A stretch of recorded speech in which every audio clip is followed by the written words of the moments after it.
you're unlikely to buy a new Range Rover with your last few dollars. It therefore seems similarly improbable that many people in the market for one would struggle to brim its 23.5-gallon tank without spending the rest of the month eating nothing but instant noodles. Which is why we are slightly surprised that Land Rover has finally gone ahead with its long-promised plan to introduce diesel-powered versions of the standard wheelbase Range Rover and the Range Rover Sport to the US, a mere 30 years after diesel Range Rovers were first offered in other markets. As any fanboy knows, diesel equals better. But can this new fuel-sipping engine really be superior to the supercharged gasoline V6 that currently powers the lower end of the Range Rover range?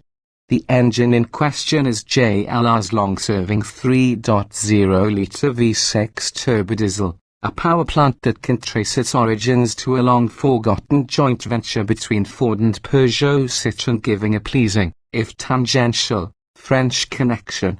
The engine has been cleaned up to meet US emission standards, through a Euro-based exhaust after-treatment that includes an onboard tank of DEF diesel exhaust fluid that's claimed to be good for 10,000 miles between refills. This federalized version produces 254 horsepower and 440 lb-ft of torque, the latter available from just 1,750 revolutions per minute. Unfortunately, we're not going to get the 339 horsepower diesel V8 that's sold in Europe. EPA city highway fuel economy is 2,228 miles per gallon, a 5 miles per gallon improvement over the supercharged V6 both in the city and on the highway. You won't buy a Td6 to make a statement. The presence of the diesel engine is marked by nothing more than a tiny badge. And even if you stand next to the tailpipe with the engine idling, you hear only the sort of subdued noise you'd expect from a direct-injected gasoline engine.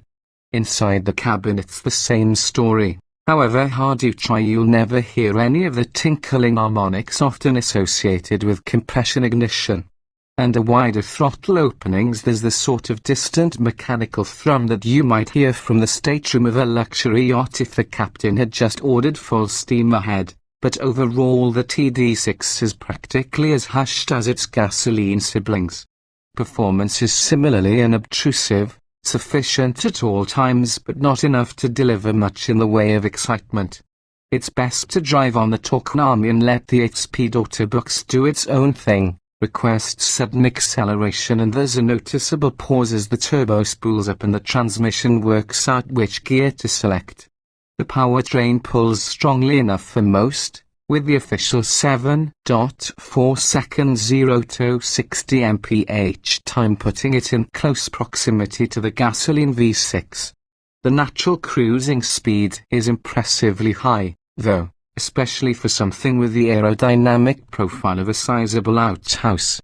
This is one of those cars that makes 100 miles per hour feel like 65, honestly, officer. It's definitely not a rever, though.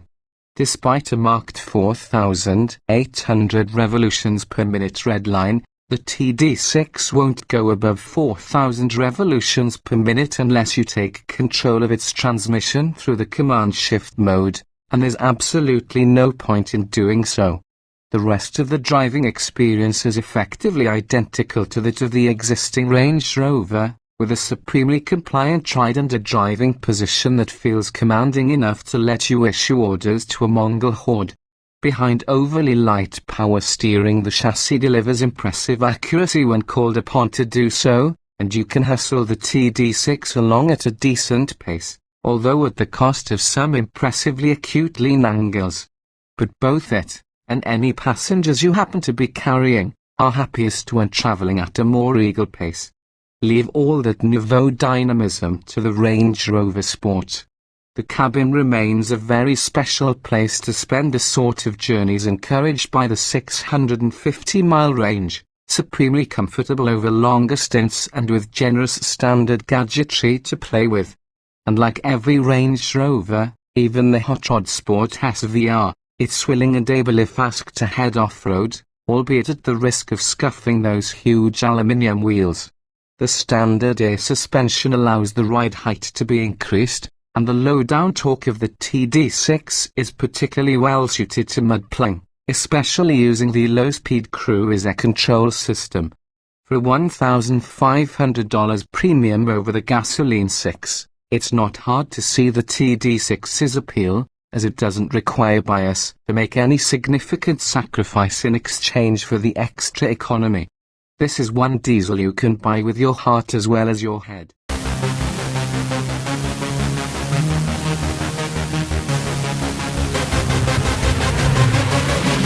Yeah.